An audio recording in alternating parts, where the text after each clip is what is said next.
Ife Igbo kpọrọ Ikenga bụkwazi ife nwa onye ọcha kpọrọ horsepower. Ikenga bụ ike, all force, all energy built around every individual person. Ikenga abụrụ ife a na-afụ anya, Ikenga of energy. Onye anyị kwuru maka agwụ.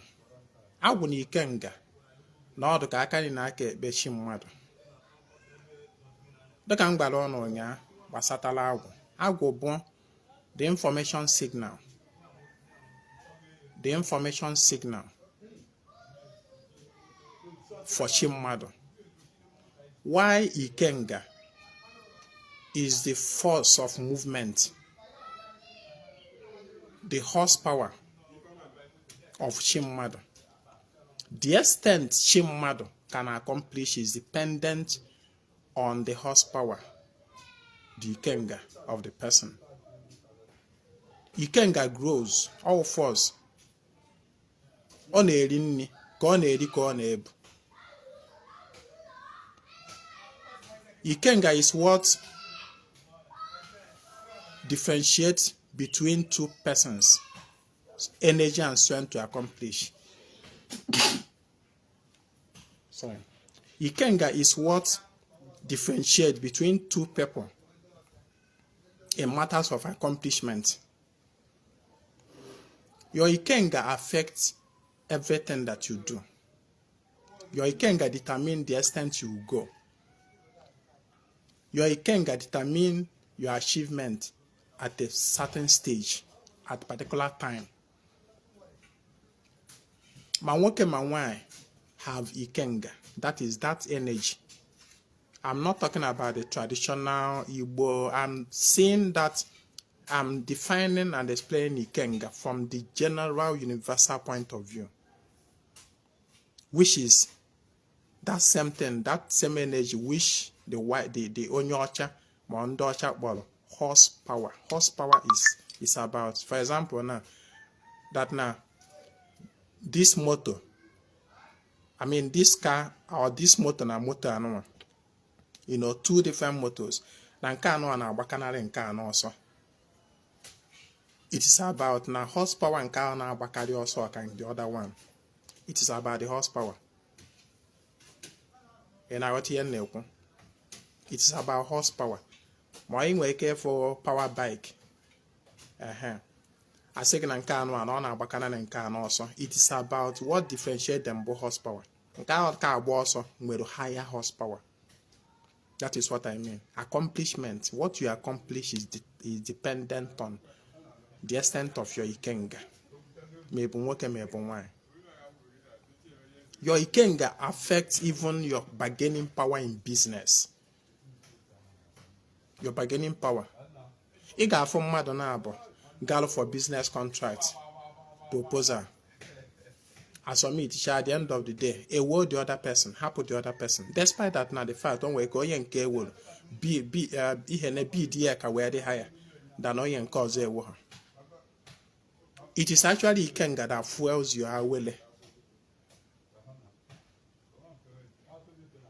It is Ikenga that fuels you, and your Ikenga also affects it affects your accomplishment, your bargaining power, and all man they can work Ikenga na-eto eto. Ọ na-eto eto. O nwere level ị ga-anọ na ndụ. For example, let me use this simple term to explain it. O nwere at certain stage ị ga-anọ na ndụ. O nwere ka account balance gị never go below 100,000 naira. Come rain, come shine. Na ife esiketa ike, ị ga na account ị ga-afụ at least 100,000. 100,000 for the ị ga na-ebe si hey na mmadụ na nwoke etikwa na-eti ya. Mana at least 100,000 na account gị. O nwere level ị ga-elu, Ikenga gị ga-elu. Ihe ga-adị na account gị nwere ike ọma ndị less than 1 million naira. Atọ na nwoke etiketa nnọọ nya na-edekata broke. 1 million naira there for your account. And the 1 million naira out there, ị ga na-etikwa na nwoke etie na ihe adụrọzi onye kpaa aka ga-esi ya nothing na nwoke etiri eti. Yeah, 1 million naira is the least you can see in your account. Mezie ndị ọyị mana onwere ndị nọ n'ụwa anụnwa that the least amount nọ na akaụntụ 500 million naira. Yeah, 500 million naira na ego ha gbadagido ruo 100 million naira. They see that na ha etigo ogwo. Mana 100 million naira nọ there. Ihe anụnwa bụ variations of Ikenga. Ikenga is what said the difference. Mezie ndị ọ bụ na 5,000 naira bata ha aka. That 5,000 naira ọ bụrụ na ọ bụ ha, another one cannot come in. That is their highest power bụ that 5,000. Ọ batala na ọkwụsị there. Ikenga. And I want you to understand something. Ihe anụnwa na-ekuzi goes beyond the Igbo spirituality or Igbo culture or Igbo tradition. It goes beyond it. This thing about Ikenga, horsepower, it is possessed by both man and woman. And it is not about that artifact atolato, melumpi. Melumpi. That's one of we hear what we see Ikenga now. It is not about it. Here na kwala ono here beyond that. That artifact simply represents horn of animal, which is actually about the strength of the animal. Ihe na-ekuzi gị ọ gara beyond the argument a na-adị emewe nwoke nwaanyị nwere Ikenga nke nwe ibe nwanụ.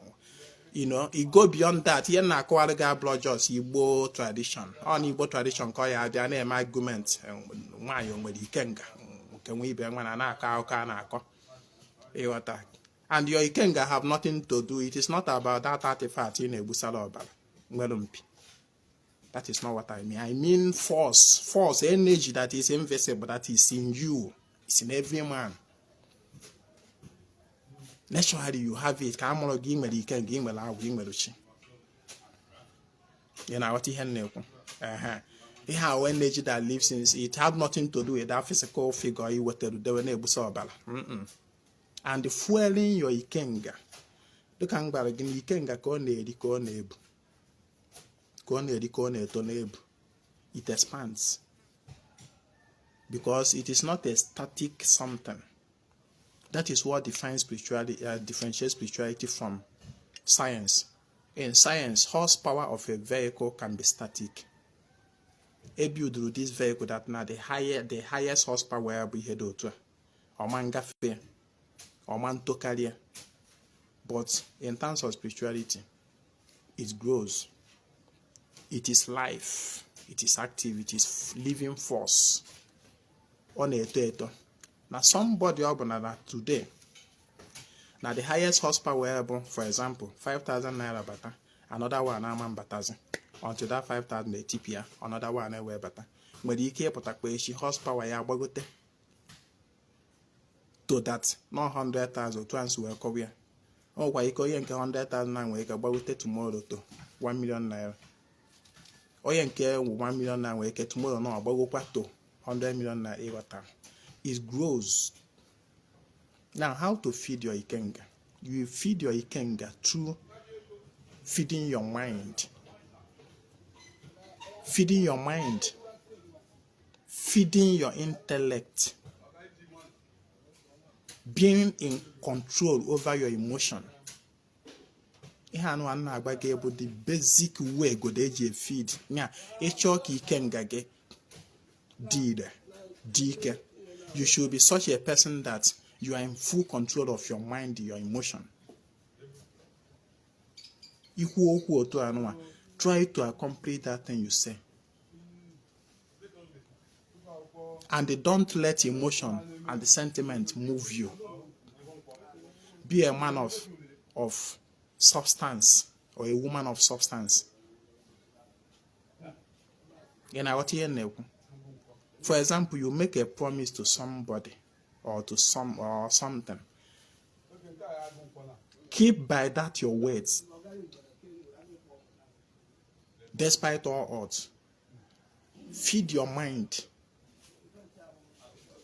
Discipline yourself. Because greatness requires discipline, self-discipline. Discipline yourself. Feed your mind. Feed your emotion, your feelings with positivity. It is about inner journey, inner discipline, personal. Here we go, number one. If you want your Ikenga to be strong, powerful, and it will be ever growing, you have to feed your mind. You have to be in charge and control over your emotions. I'm not somebody that, people's opinion can easily drag you. I drag here, I drag. Be a man of substance. Remember, that whichever direction you move, your chi moves. And the chi gena agalana, they move lana. You can guess where, I will guess where. One doesn't need where. You are the one holding the steering of your life. Whichever direction you move it, your life moves like that. Malona, Ikenga no one ekwobo, an energy that lives within you. You are the one to nurture that energy to full maturity and growth. Here I go, number one. Then before we talk about feeding your Ikenga with other material forms, like Edena Wapori Ikenga Goji, Amanzu, Atomaya, Ebuano, and all that. Manina me hand there, but you don't augment it with those personal discipline. Your Ikenga will remain stunted. Because Ikenga did. Every day. Self-discipline. Self-discipline is what fuels your Ikenga more. Because anyway, some people don't know where. They don't do anything blood or Ibuano or even a Golomwan or whatever. But the self-discipline they give themselves boosts to their horsepower. That anything they set their heart on to accomplish, they accomplish it. Only I hang about making a decision, firm decision, and sticking to it. That you want to achieve this, and let nothing hinder you. Let nothing hinder you except if accomplishing that thing will hurt your neighbor, then you have to stop. But if accomplishing anything in life that you set your heart on will not hurt your fellow human being, let nothing stop you from accomplishing it. That is how you train your Ikenga to be formidable. To be formidable. That is irresistible. Ihe ọbụla Ikenga, ihe ọbụla is set to achieve, your Ikenga moves to achieve it. Ikenga is about Ikeji aga. Ikeji aga, Ikenga, Ikeji aga niru. So when you are such a person that you limit your Ikenga, you set your heart to achieve something, if a year goes like this, you are weakening your Ikenga. You set your heart to do something, and the little challenge that you come in contact in the process of accomplishing it, you slide back, you give up. You are weakening your own Ikenga. But if you set your heart to accomplish that thing, and you pursue it, applying everything to accomplish it, and to surmount every obstacle that you meet on the way, and you eventually accomplish that thing, when Ikenga gane eturu ugo. Ikenga gane eturu ugo. Fondo na o eje na afie goto obesi Ikenga, ewotu ugbo na ugo tube. When the original itube Ikenga gi ugo bon, set your heart to accomplish something and make sure you accomplish it to the end. That is when your Ikenga eturu the real ugo. Ikenga gi eturu ugo ablo ni ije na afie goto ugbo na ugo tube na obesi do wrong way.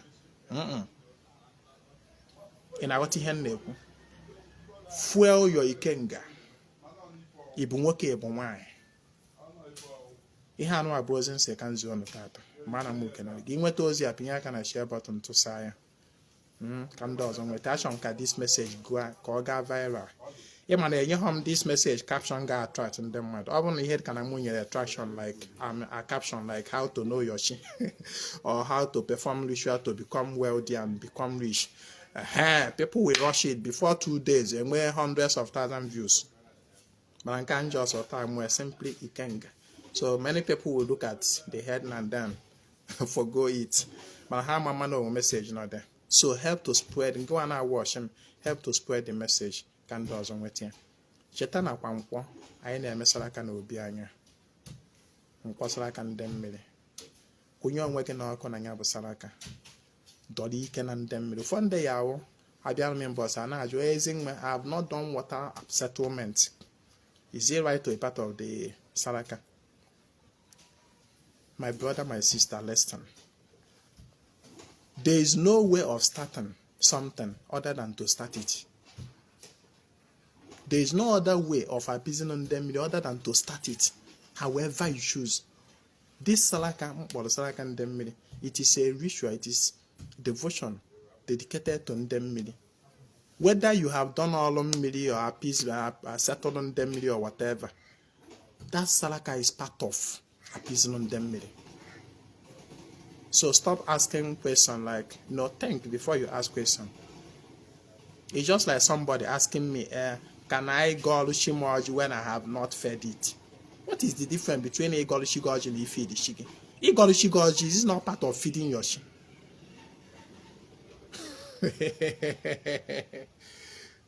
Think. Develop your mind.